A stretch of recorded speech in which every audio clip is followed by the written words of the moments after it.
have you ever even taken 15 minutes to an hour to ask yourself, what is it I really want in this season? What is it I want in my future?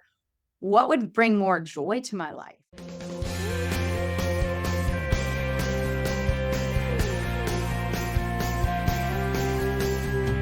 Welcome back to the Sunshine Cafe, where we pour positive back into your day, sharing stories from real people who have made it through some real struggles, but were able to restore their health, hope, and peace. I'm Lisa Roers, your host, and as a certified coach, I'm here to guide you to be your best self-advocate, to help you restore your health, ignite your faith, and conquer those fears while you navigate your own healing journey so you can eventually exchange your dis-ease for durability.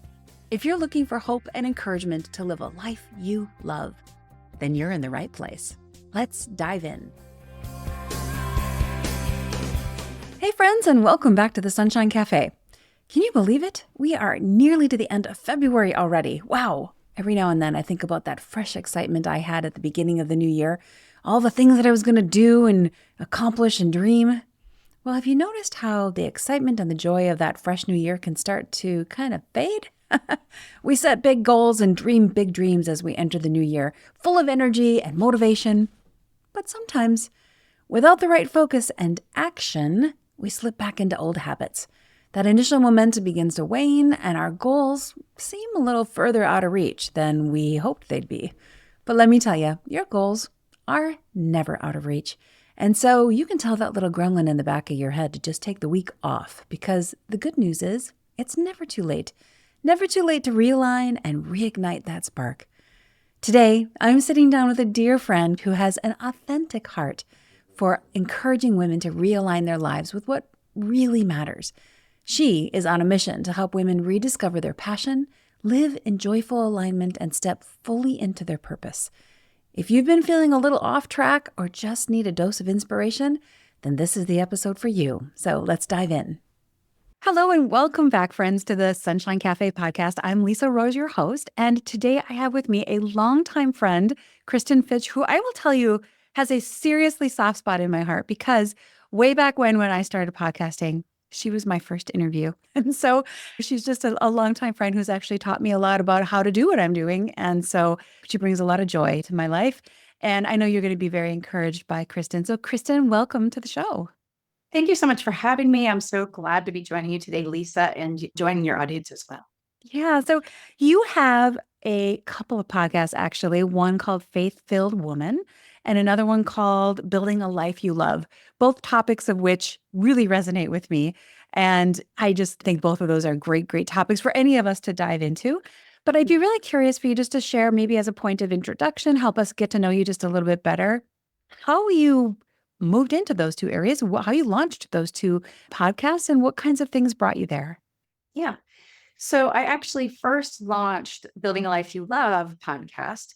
It was probably about 3.5, 4 years ago. And the reason is because, I worked for myself. I worked for companies and corporations. I've done consulting workshops. And one of the things I found as I got into, more into midlife is that while I always was passionate about certain things, for many of us, whether it's in your career or you're mothering, or maybe you're caring for a spouse or an older parent, we sort of can lose ourselves, or at least lose touch with parts of ourselves. And so Building a Life You Love was not only calling people to say, how can we step into work that's meaningful? How can we have more time or financial freedom? Also, how can we reignite within us a life that we just love and that I think God's also calling us into? And so that's where that one came from, that idea. But as I did it with, months after starting it, I already felt God was calling me to do more with my faith, because I'd say before that time, so maybe about 5 years ago, faith was always important to me since I was little. We went to church and things like that, but I always felt like it was compartmentalized a little bit. Like I worked in corporate, and so it was always a separate thing. And so I just kept feeling like God was calling me to step into talking about my faith in a bolder way. And so Faith-Fueled Woman came about because even though I did talk about faith on Building a Life You Love, and faith is a regular topic, although every episode's not about faith, I just felt this call that God was saying, like, step into giving glory to Him. I actually had, like, one morning, my husband's alarm clock went off, and it's almost always a buzzer, like a beep, beep, beep, and his phone goes off too, beep, beep, beep. And that morning I was laying in bed thinking about the podcast, and I literally heard a man's voice come over his radio and said, "Give glory to God," and it went right back off. And I just kind of said, "That is super wow." Like, never had anything strange like that, like that kind of thing happen. Yeah. I can't say for sure, but there was no other talk radio the next morning. And if there was, it was like music and somebody talking or like an announcer. It literally came on and it came off. Mm. And so, I just in faith kind of said, okay, well, I was already starting it, but I didn't tell a soul about it. And so over the next couple of months at that point, I started, consistently and I rebranded the name. It was called Spark of Faith originally. And I started the Faith Podcast. But really it was trying to help encourage women, much like you, in their daily lives to be well, to spend everything God has for, and but all from that Christian lens as well. And so that's when I started Faith Fueled Bonds. Love that. I don't know. I'd be interested to know how you coach your clients through some of that because, and maybe this will be helpful for any of our listeners, but I think as women, we get so tied up and lost in helping our husbands, our children, all of those around us, including friends and family, that sometimes just deciding what kind of life I want to live is That's right. really a challenge. How do you coach your clients through that just discovery process? Yeah. Well, first of all, before someone even has the opportunity that they could work with me, I do have works that anybody can go grab for free on my website. But one's called Reignite Your Passion. But it's all about insight. Like, what is God calling you into? What do you enjoy doing? What did you like doing as a kid? So it's lots of prompts and there's, thoughts in it for someone. But then I've also done other ones. One's called Creating a Life You Love, but it's a journaling and lists workbook. And Mm. so it has health prompts. It has, what are the things, where are the places you want to go? So it's literally like 50 pages. It has gratitude practices in there. But it's taking the time to take inventory on your life. Mm. And at first, it's investing a little bit of time to get real about, have you ever even taken 15 minutes to an hour to ask yourself, what is it I really want in this season? What is it I want in my future? What would bring more joy to my life? Is it that you really want to travel more, but you keep putting it off because it doesn't seem like the right time? Mhm. And so I think the first thing is you have to make the time investment and then ask yourself those questions. And so those workbooks are just trying to help people at their pace. You don't have to do one at one time, right? It might be where they do one worksheet a week. Mhm. So it starts with that is getting clear on what are your priorities and your values, and then what are the dreams that God's put on your heart? What are these dreams that you have for yourself that you've maybe never or not given yourself permission to even think about for a really long time? And so that's where I start with people. So it's getting clear. Yeah, I think that's so important, really, because so many times, various seasons of our life, we all end up being at one point or another in survival mode. And That's then right. you're not necessarily thinking about what dreams and goals you want. You just want to make it through the week or just through That's the right. day. Sometimes, Absolutely. especially when you have little ones at home or when you've got a health issue or tragedy going on in your family, it's really hard to think about goals and dreams. But what I love about what you just shared is it gives you kind of a playbook, if you will, Yeah. Mhm. for when the season of mourning is over or when that Yeah. season of really difficult survival mode is over, then you have a place to go to say, okay, how do I pick up where I left off? Or even how do I move on? So Yes. those are important things. So do you have any tips or suggestions for how people kind of work through some of that to kind of get started? Yeah, well, I think the first thing is you're spot on because some people, right, we call it a life plan. I also talk to people or work with them on life audits, but it's really, what does your schedule look like? And maybe to your point, I know you talk about, of course, health a lot and about health diagnosis or challenges that we might be going through at some point, or our spouse or our child. And so if we have a life plan, in other words, even if in that moment you can't do all the things, having the plan or the concept or the vision for your future helps you have hope.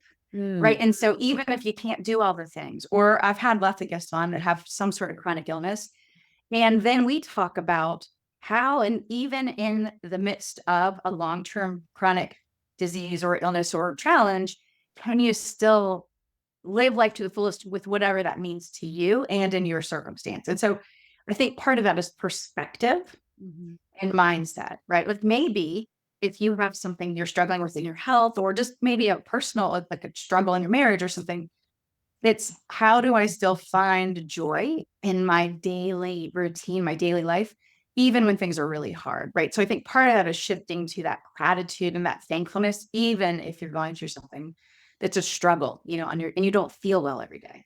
I think it's really important. Yeah. Absolutely. Yeah, even just recently, went through my own exercise of, what, just on the very basic level, what things make me happy? What kinds of things Yeah. sadden my spirit? What kinds of things am I really proud of? Because sometimes there's just those moments where motivation is hard to find or Yeah. the energy is hard to find. And then you can go back to, well, I know I want to do this project because that's going to make me proud.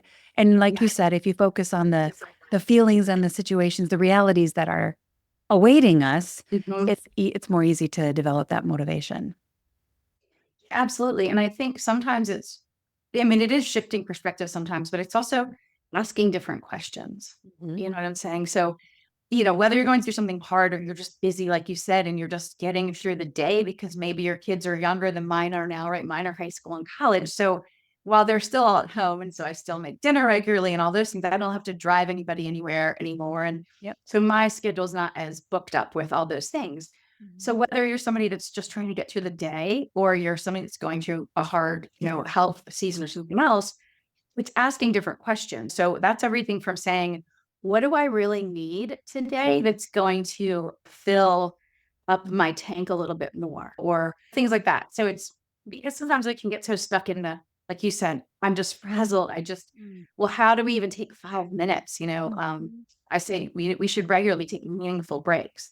And I know a lot of people say, I don't have time for it, but we do. You have time for 1 minute to do breath, like to do breathing work, or 5 minutes, right? To go walk outside or take a lap around your office. So I think sometimes it's just saying, like, what do I need today? Or maybe I need to talk to a friend today. Like, I just need to say, hey, do you have 5 minutes so I can just unload, right? I can just share with you what's going on. So I think it's asking ourselves questions or reframing questions. Like, even if sometimes I'm obviously a pretty upbeat, encouraging, even keeled person most of the time, but we all have our moments of irritation or Mhm. frustration or doubt.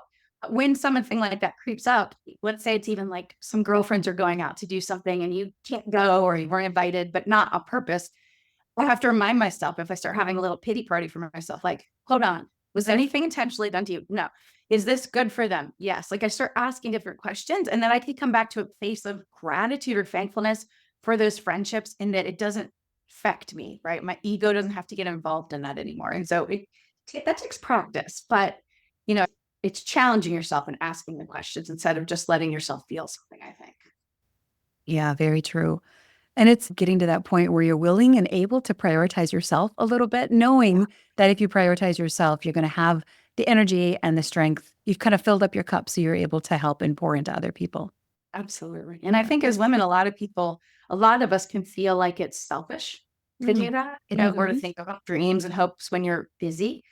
But I think God designed you to have interest and things that you're curious about and things that make you happy. And so it doesn't mean that everything's that way, but it does mean that He made you to uniquely like certain types of books and Mhm. certain types of food and certain types of experiences. And so I think you're realigning actually, or you're aligning with how He made you when we allow more of that in, So as to true. be renewed. Yeah, so true. I love the shifting the perspective that you're talking about. There's times when I've been like, I don't want to go do that class, or I don't want to do the whatever it might be. Maybe it's a Bible study or something. But then I stopped and thought, maybe, maybe that class doesn't have anything for me, but Right. maybe I have something for somebody who's at that class. So maybe Mhm. there's somebody there who needs my encouragement or my story or my perspective. And so, using the skills and the desires that God puts in our hearts as a That's way right. to serve Him, you don't really know until you get there. But you have to be actively moving and pursuing and doing life. And That's so, like you said, in order just engaging in the things that God put on your heart that you love is a way to be in the space and be there for the person who needs your perspective.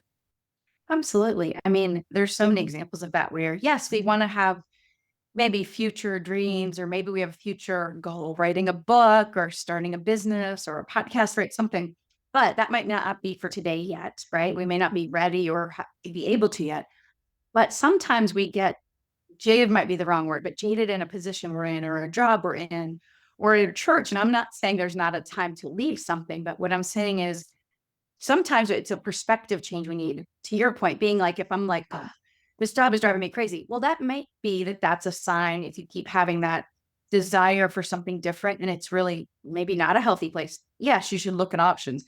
But sometimes it's, to your point, how can I serve people the best in the position or place that I'm at? And when we don't ask ourselves that question sometimes, we can allow the ick of just daily lives or somebody that's hard around us to seep in and then keep asking that question, I think. Yeah, because that could kind of take over then. And then you start getting pulled down by the negativity instead of, okay, how can I use the situation to make a difference for someone else? So, Yeah, yeah. absolutely. Yeah. I know you have worked with a lot of women one-on-one. I know you've done some group coaching and things like that. Do you have any examples for some of that? I love that we were talking about having a life plan. We're always told to have this, life care directive. So when we're end of life plan, and it's a good way to look at it that way because you're not planning on dying tomorrow, but you want to have a Right. plan ready for when things go south. So, but I think you can have a similar plan for whenever you get time to do those things that you want to do and desires to do, you can go look at the plan. So, have you any examples either from your own life or some from the clients you've had of where that plan has really made a difference and been an encouragement? Yeah. Well, I think it's the whole idea that if you don't have a plan and you don't set the intentions for your day, your week, your month, quarter, year, or in 5 years, what happens is life happens instead of us making life be what we want. In other words, so it's things like, and this is what I talk to people about, or I do for myself. What are a trip I want to take this year? Who do I want to make sure that I'm connecting with this year? That maybe aren't in my regular circle. What is my goal in each area of my life? So that would be life plan would be break it into chunks. So health, career, financial, marriage, whatever the buckets are, but there's obviously a lot of main buckets we all would have. But so if I said for my relationship with my husband, if my goal is to have the best possible marriage, and that for it to be thriving for, as long as I'm living, then I need to say, like, okay, what's my current situation? Like, where is the gap between what I want, I envision for my marriage and where we're at? And then I set a goal for how I'm going to get there. So that might be, I realize that we're only going out by ourselves once a month or twice a month. Okay, well, I wanted to try to hit 4 times a month or 4 activities a month. And so this is how I would walk through that, right? Is what's maybe your top 3 goals in your life where you feel like it doesn't align with where you want your life to be. And then we would talk about what's your vision for that area. And then we'd come up with where is it actually at? What's your current situation? And then come up with the goals. But they have to be realistic goals. We're not trying to say, like, I want to be a millionaire in a year, but I don't have any needs to be it. So it's trying to take that goal and make them really small, tangible steps. Like, how would I know that I'm actually moving the needle on this? And so, yeah, for me, it's even with my career, it's that I know what I'm building, but I can get stuck in the weeds sometimes. And so it's revisiting, okay, for my career, right, or my impact or whatever, what am I doing currently? Which things are working, or where do I feel like I'm stagnating? And so then I'll write down things. So for instance, I haven't been spending much time writing, but I've started several devotionals or books. Now I've finished workbooks and other things like that, but I haven't actually finished the books I've started or devotionals to publish them. So for me, one of my goals in the next 6 months is to start prioritizing daily or at least weekly number of hours writing time a week. So for me, it's okay. You know what? I started these projects, but I'm not really giving them life because I haven't prioritized it. So that goes back to the how do I set the goal and then get it on my schedule? Because the honest truth is they have to match. Right? If we say we want something, but we don't put any time towards it, then we have to make a change, or else it's really not as important as we're saying it is. Agreed. Agreed. Oh, I was just talking with a friend of mine a couple weeks ago, actually. We were talking about our marriages. And Mhm. I asked her, I said, is your husband on your calendar? Yeah. She's like, no. And, Right. and I said, you might just have to put that on your calendar. Now, I know the struggle is that I think we all think with relationships, at least, that it kind of loses its magic or spontaneity if it doesn't, if it's actually scheduled to spend time together. But I think I'd rather lose a little bit of spontaneity and know I'm going to have time to connect Right. than not schedule it and start growing apart. So it's, and you'd also mentioned a trip. And I love that because we just got back from a trip and let me tell you, I went in full on planning mode Right. every single day. I mean, I left a lot of flexibility. Like we could have changed things along the way, but we had at least a target of what we were going to Yeah. do each day. So why not Yeah. do that with our careers and our That's right. plans? That's right. Yeah. Well, yes, we do have to put things in our schedules that we say are priorities. But the other thing is that you can also just have litmus tests.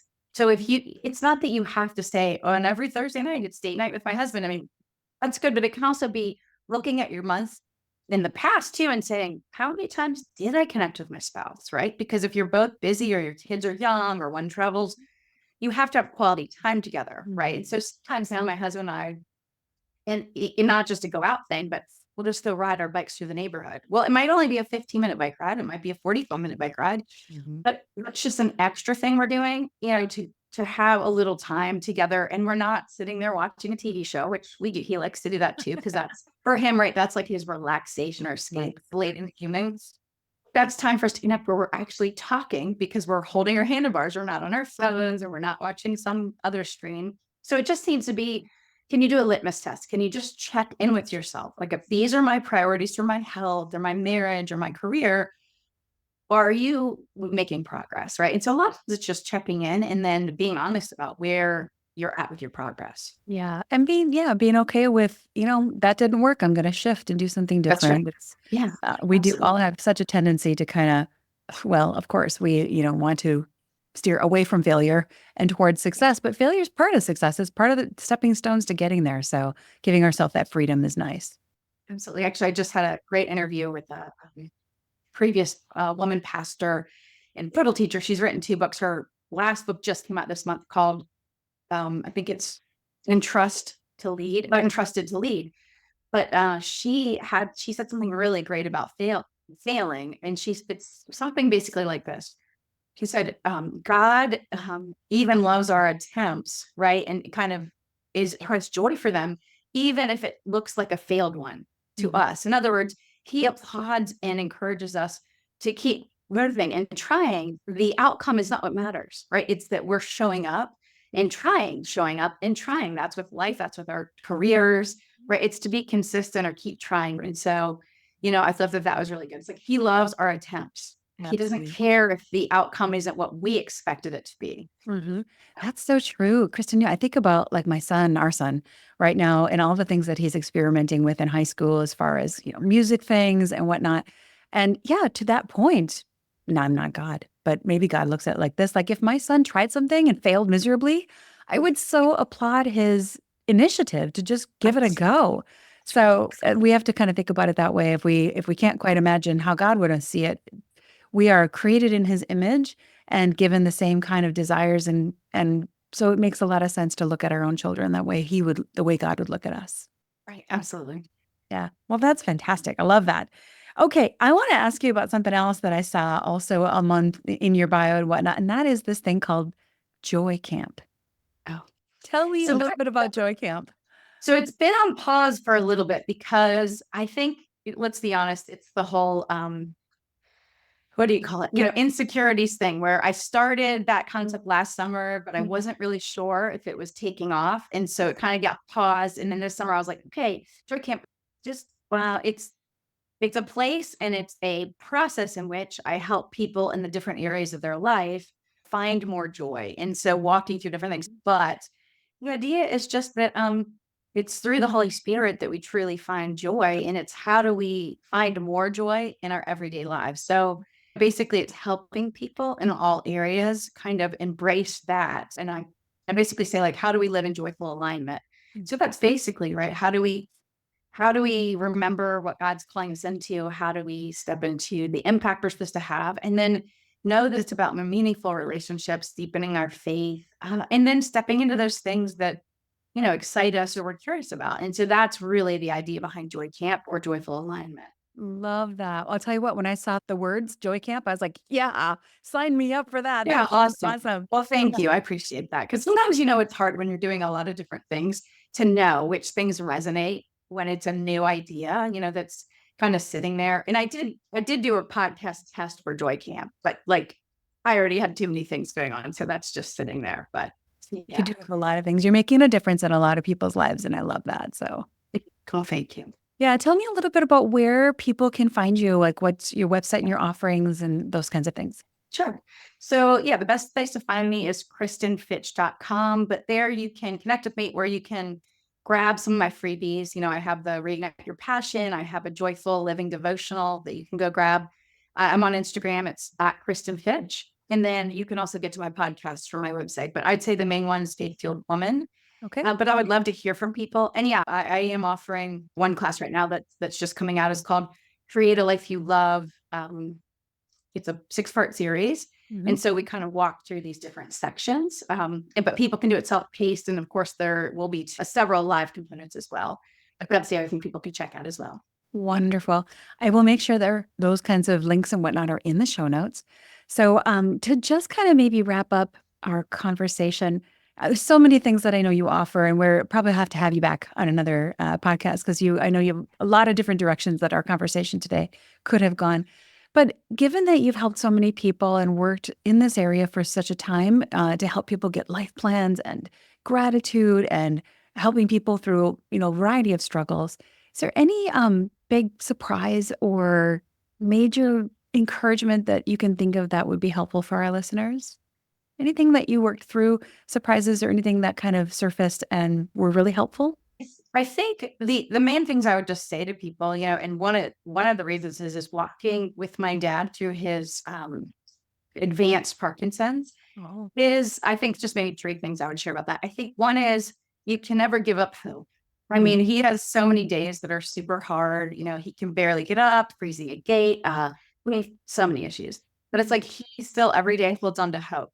Every day he's a man of faith, and but just to see him where his whole body, his mind, to some extent, some days is failing him in so many ways, not in every way, right? But he still has hope. He just bought a home gym, and he's trying. He could really get on it, but he is determined. And so I think part is you have to have hope, right? I mean, in God, but also hope in something in your life that there's still more for you because you're still here. So that's one thing. I think being curious and learning. And so there's a lot of people that I meet and we're stuck. We're stagnating. And that's same with our relationships. If your marriage is stuck, it's not thriving, it's because you're not doing anything to learn about each other or to get curious about each other. And so if that's true in your life, get curious and learn something new, because that ignites in us something that you can't replace by just, don't get me wrong, we watch TV and Netflix and all that. Like I spend so many times other parts of the day where I'm reading a book, I'm learning from someone, I'm listening to a new podcast or person. So I'd say that. And then the third thing is you just have to be your own advocate in life. Yes. I know you've talked about this before, but I can just tell you with my dad, there are 4 different alternative therapies that we're currently looking through. And there's not one person in any health field that's helping us with that. I mean, we've been to a functional medicine person, his doctors are no help whatsoever. And please, I'm not meaning doctors aren't helpful. What I'm saying is at some point, they only want to prescribe the one medication for Parkinson's and they don't want to do anything else. And so it's up to us to advocate for him and to learn and to dig into data and learn who are the people that are proving success in these areas. And so I would just tell people we have to be our own, or for people in our lives, our own advocates, right? For getting the career we want, for our health, for our relationships. And so I think it's just so important. I think people think, well, I have a doctor for that, or I have this person for that, but that's not true. We're in the driver's seat. I mean, God too, but we have to remember that and then be proactive, about these different areas of our life. Oh, that is such a huge one, Kristen, especially, we do talk about that a lot here on Sunshine Cafe because yes, you have a doctor, but you don't want to just surrender your life to that doctor. You want to be an engaged participant in the treatment because while they may know a lot about things that cover the general population, Right. only you know you better than anybody else. And you have to bring that piece of the equation to the table. And I love that you're bringing those different kinds of angles of treatment with your dad's situation. So yes, one situation could be just pharmaceuticals. Perfect. That is one. What other things are out there? And like you said, what other successes are people having? That's great. Yeah. Yeah, absolutely. Yeah, and that applies to the life plan and almost everything else Yeah. we've talked about. You can either surrender your life and just let life happen to you, Right. or you can put a light plan together and allow That's right. yourself to pursue something that's really meaningful. Absolutely. Yeah. Said so well. Wonderful. Well, what a pleasure to have you back, Kristen. I just am so glad that we have maintained a connection, and I just appreciate your wisdom and insights. And I would love to have you back sometime in the future, and we can learn more about and dive more into some of these details when we have a chance in the future. Oh, sounds great. Thank you so much for having me, Lisa. Kristen has so many great insights. I have 4 takeaways for you today. Number 1, put you on your calendar. You need to schedule some time for you so you can sit down and ask yourself what you really want. Sit and really ponder that question. Every season is different, and sometimes our plans get interrupted. But then the interruption's over and we can return right back to that plan and pick up right where we left off. So take a moment right now, even pause this podcast, go look at your calendar and find 30 minutes or an hour if you can spare it for you. What do you want to do? What do you want your future to look like? What would bring you more joy? And what dreams has God put on your heart? Now, this is not a selfish exercise, but really a process to excavate what God has already put there. And you will be a better person for the other people in your life if you tackle these questions. If you don't have any dreams that immediately bubble up to the surface, that's okay. Spend some time pondering what kinds of things bring you joy. And then through that, you might discover your dreams along the way. Dreams don't have to be grandiose. Your dream might be serving others, being a mom or a dad, volunteering and helping another person, writing an article, painting a picture. Dreams are little, big, and everything in between. Number 2, pursue gratitude. Our emotions are not always that trustworthy. There's all kinds of things that affect our emotions, including the food we eat and our cyclical hormones, or even the weather and the seasonal changes. So, in all things, pursue gratitude. You may not feel joyful. You may not feel happy or motivated, but you can always find something to be grateful for, and usually that gratitude will propel you when life gets crazy or your grand plans get interrupted. Number 3, pair up your dreams with action. How we spend our time says a lot about our dreams and our future success, and really what is most important to you. If we say we want something, but we don't put time or action toward it, then we need to stop and reassess the things that are taking time away from the things that we say are important. If your marriage is a priority, or your health, or your career, then those things better be on your calendar or they're just not gonna happen. Put something on your calendar to work toward making your marriage better, toward making your health better, or your career better. And be really honest with yourself. You only have you to judge you for it. So knowing what things that you can change to improve will help you know exactly where to focus. And as Kristen says, God just loves our attempts. He loves it when we try. He applauds and encourages us to keep moving and keep trying. The outcome is not really what matters, my friends. What matters is that we keep showing up and trying and learning and growing and making progress along the way. And my final takeaway today are Kristen's final words of wisdom. She says, never give up hope. Be curious and keep learning. And maybe most importantly, be your own advocate in life for health, for faith, for your work and your career, and for everything. Thank you for joining me today. Please share this episode. You never know what kind of encouragement might be in this conversation that someone else really needs to hear. So pass it along, share it, like it, and subscribe.